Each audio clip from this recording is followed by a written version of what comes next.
வழியை காட்டிய வேந்தன் இங்கே பழியை சுமந்தாரோ.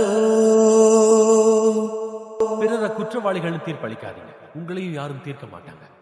புனிதம் சூட்டிய மனிதன் இங்கே பாவம் சுமந்தாரோ. ஒளியை தரவே இறைவன் நின்று மெழுகாய் கரைந்தாரோ.